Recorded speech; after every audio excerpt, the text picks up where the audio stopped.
A vet from Midlothian has become the first woman to complete one of the world's hardest running races.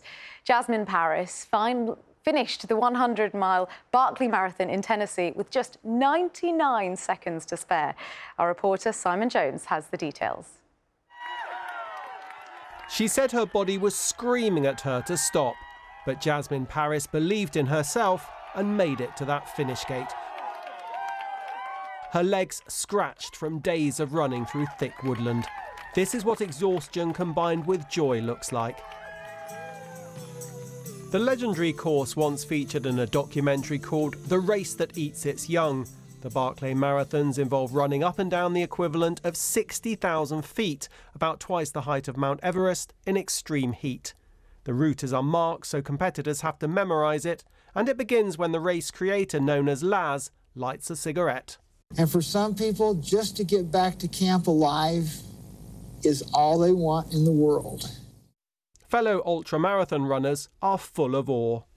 She's learned, she's grown, she's trained hard in races, and of course, you have to train every week and be consistent, building up your mileage, building up the strength and endurance in your body to even attempt the Barkley Marathons. There are some very, very famous, well-rounded runners with huge amounts of experience who get one loop done of the Barkley Marathons and then tap out and say, that was too hard.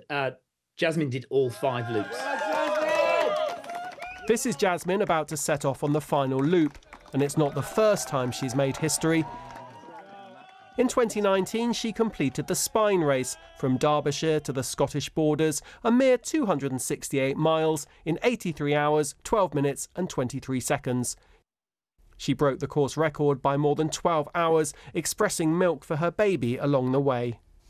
I did lots of long runs, often mainly in the dark actually, getting up at 4 a.m. And training in the dark, carrying my full pack, so long days over Christmas and New Year, training in the hills. Jasmin, who's a vet back home, can't currently speak because she did so much heavy breathing over the at least 100 miles. But she sent us a text to say, "I'm overjoyed to have finished the Barkley Marathons. It still hasn't really sunk in that I've finally done it. That said, this year I had a strong feeling in the months of training and run up to the race that I could do it.